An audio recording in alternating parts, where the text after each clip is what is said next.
Hey, thanks for starting your week with us on Up to Speed Live on this Monday. We are taking a closer look today at some of our habits, specifically how society's habits have changed over the past year, how folks believe they'll continue to change, and why our network remains at the heart of those habits. And yes, we've got a few guests joining us, including first-time guest today on Up to Speed. So exciting conversation coming up. But before we get to that, we'd like to recognize our V-teamers for coming to the aid of neighbors in Noonan, Georgia. An EF4 tornado devastated this community on Friday. The local high school there took a direct hit. Our network stayed up and running, and volunteers from our team set up charging stations at the site of the high school. Our thanks to our team of volunteers who are back at it today as we continue to send our thoughts to the people of Noonan, Georgia.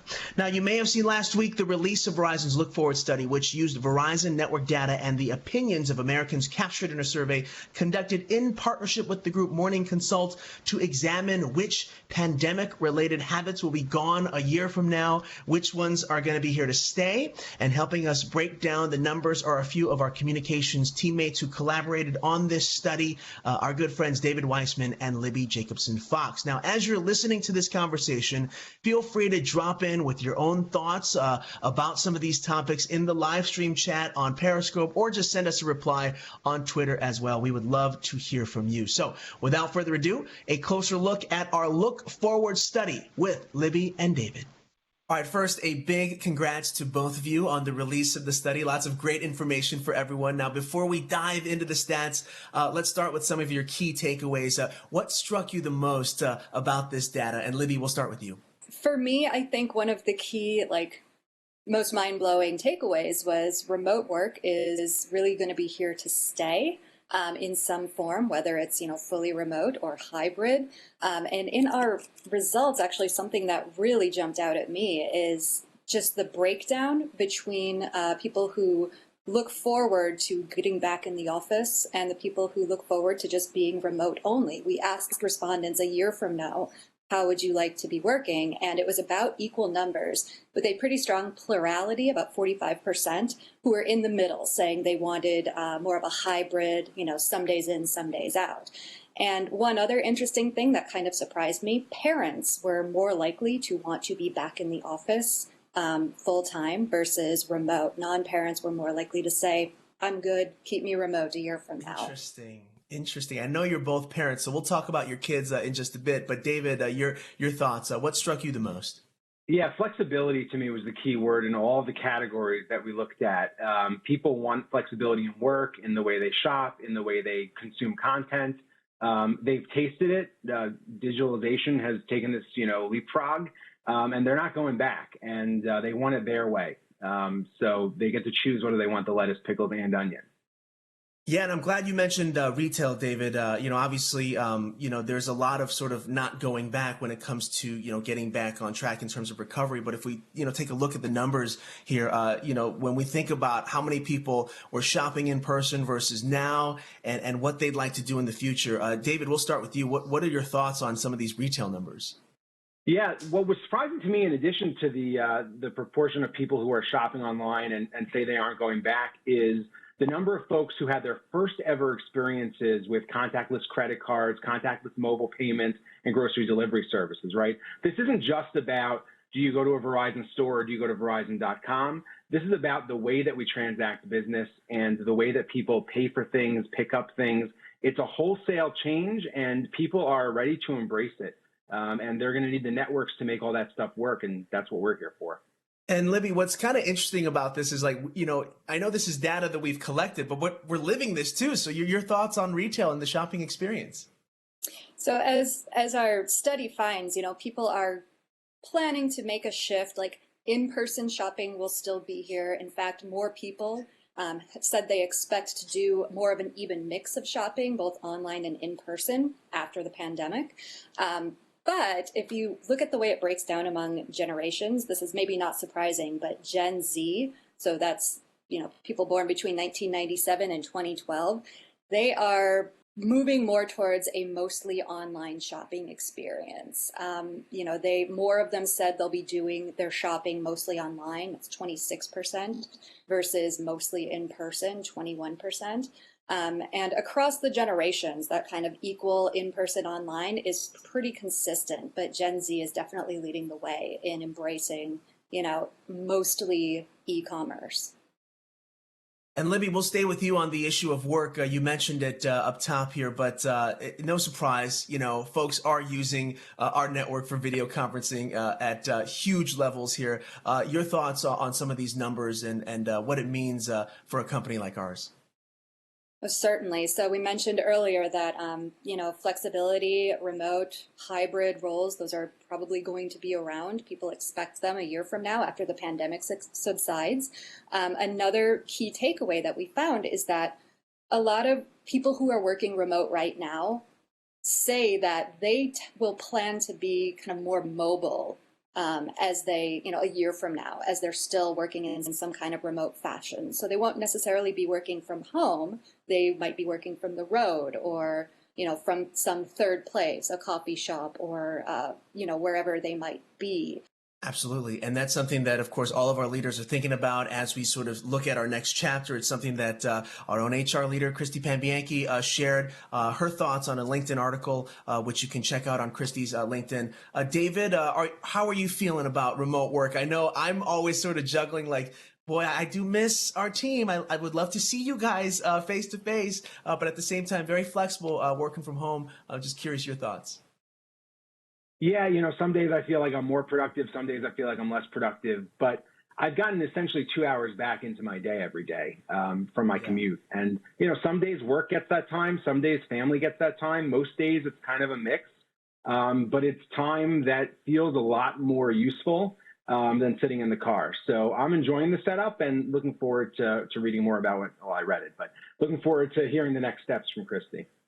Well, I'm glad you mentioned family because that's a big one here, and I know a lot of the data sort of talked about where we believe our families should be in all of this as we recover. And as we take a look at the numbers here, pretty fun numbers to think about here when it comes to kids and learning. I know both of you are parents, but boy, no more snow days. What do you think? I mean, that's kind of nuts, David. Is that a topic of conversation in the Weissmann house there? It's actually more than a topic of conversation. So the first snow day this year was a full snow day, but the second snow day this year was actually a Zoom day for my kids. And it was not met with a lot of love and acceptance. So while most Americans think it's going to be the new norm, no more snow days, we may have a child uprising on our hands. So let's wait and see what actually happens. Now, I know Libby has some insight here, growing up in a place where there's been a lot of snow. What do you think, Libby? So as somebody who grew up in Minnesota, I will say that, it needed to be a very big snow event, I feel like, for them to actually cancel school. Medium snow events, I was walking uphill both ways through the snow, there and back. No shoes. And if there is an option for me when I was a child to stay home and maybe do my classes online and save my fingers and my toes from freezing, that might have been worthwhile. We're going to tell that to those Gen Z shoppers there that don't remember the uphill both ways there. Well, let's talk about what it means for our kids when it comes to screen time. I know this is something that both of you are thinking about, but David, how has screen time been affected in your household? And you take a look at the numbers here; it's pretty incredible. Yeah, so Kyle was actually on Cheddar the other day and made a great point that I hadn't thought about, which was that for older kids, they're getting more screen time, but that screen time is more productive, right? It's not just about video games and watching TV or the streamers anymore. They're actually using the screen time to learn and to do classes and to do homework. So I'll concede the point on older kids, fine. But for younger kids, when my two older girls were turning 3 years old, they had probably watched a combined 4 hours of TV total since their birth. My youngest, my son, has just turned 3 last week, and he's watched Frozen 564 times. So, there's no doubt that, and there's no turning back. Like, you can't unzombie him at this point. It's a tricky place to manage for sure. Libby, same deal here. Is this screen time thing something you're thinking about? I'll say my daughter is 2.5. I think by the time she's 3, she will have caught up with your son, David. We're Yeah. closing in on maybe 500 with Frozen. Yeah, screen time. I mean, screens are part of our lives. I think it is what it is. I would say, probably a lot more good content available to us on demand than there was certainly when I was growing up.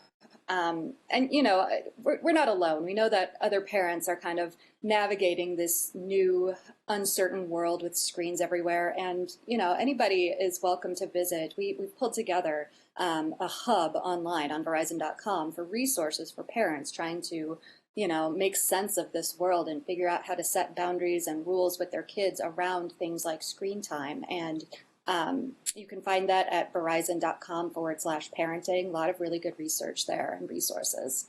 I want to keep my job, so I'll throw in there that my son is watching Frozen on Disney Plus, and thank you to the entire marketing team for including employees in that Disney Plus offer.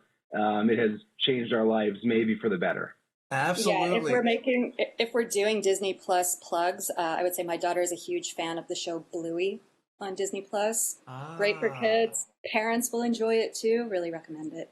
Maybe they'll send her a box of Bluey toys. She could become a Bluey influencer. So this is interesting. So we are okay. So perfect segue into streaming. So let's take a look at the streaming numbers here.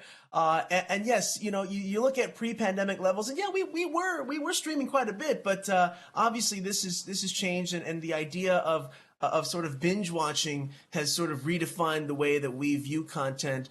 Your thoughts on that? We'll start with you, David. Yeah, so binge watching is the only watching I'm doing these days. It has broken me for episodic television.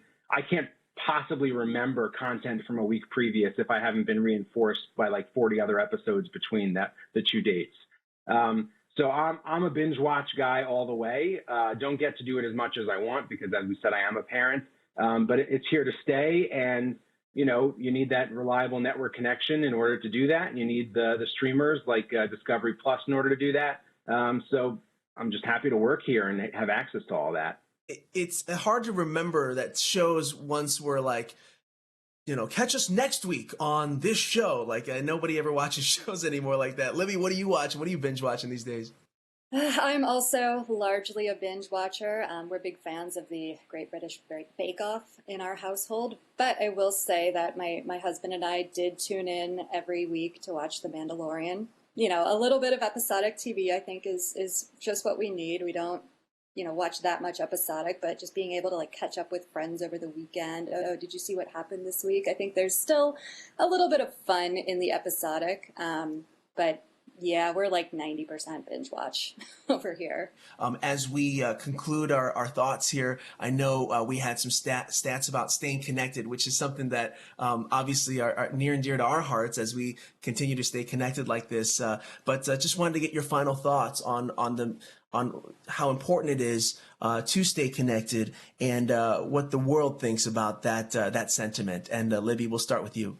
From my personal experience, like I was not a big phone call person, but I have spoken to my grandmother on the phone more in the last year than I probably had in the previous 5 years. And we do have like nice long conversations. And I think a lot of us, who maybe have older relatives who are, living alone, it's just, we feel like we need to check in on them.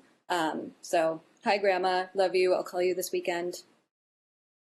Nice. A little up to speed shout out for Grandma. David, how are you going to top that? Well, I'm not going to top that, but I'll give him my best shot. The phone and video calls have really transformed it. My kids didn't see their grandparents for many months in person, and video calls really did save the day.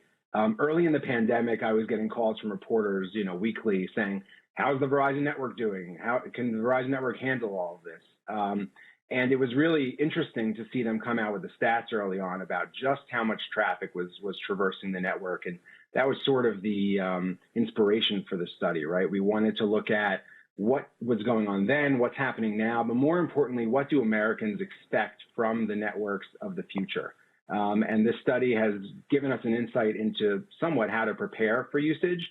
but also sort of a mirror for America to look and see, hey, these are the pandemic behaviors. We're predicting that many of these are going to stick. It's an opportunity to look at yourself and decide, make your own decision about what you want to stick a year from now and what changes you can make now in terms of how you're consuming and how you're living every day.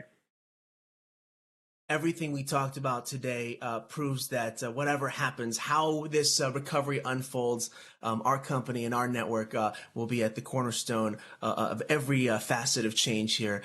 David, Libby, it's great to connect with you today. Thank you for sharing your wisdom and your thoughts and all these great stats that we can continue to take a look at online.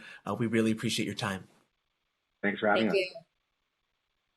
And there you have it, our conversation with Libby and David on the Look Forward survey. And I love what David said at the end there, that this is a mirror on the habits that we all engage in. And of course, what's so important about this is as we continue our growth mindset for 2021, it is so critical that we get to know these habits, not only internally with ourselves, with our loved ones, but with our customers, with the people with our partners, with the folks that are in our day-to-day lives, as well as our professional and personal lives. So thank you very much to David. And yes, we will continue counting here. That is 564 for David's son on the frozen count. And a shout out to Libby's grandma. I love that. So grandma, if you're watching, thanks for watching. So before we go, folks, we do have a few events to call your attention to. So happening tomorrow at 11 a.m. Eastern, Tammy will be moderating a conversation with 6 courageous women veterans during a Women's History Month fireside chat. We will link all of the details in the copy of this episode's web story. Also happening tomorrow, WAVE is hosting a women's history event, and that is happening at noon Eastern. It is called Men as Allies. A number of our leaders are participating in this panel, including WAVE co-global lead Elise, Neel, Craig Silliman, and many more. Again, the details about this event will be included in today's story. And there you have it, folks. Great way to start Monday as we take a look at some of our habits and how we can continue to stay locked into those habits as we continue to recover. Hope you have a great rest of the week. Thank you so much again for starting your week with us. And until next time, you're up to speed.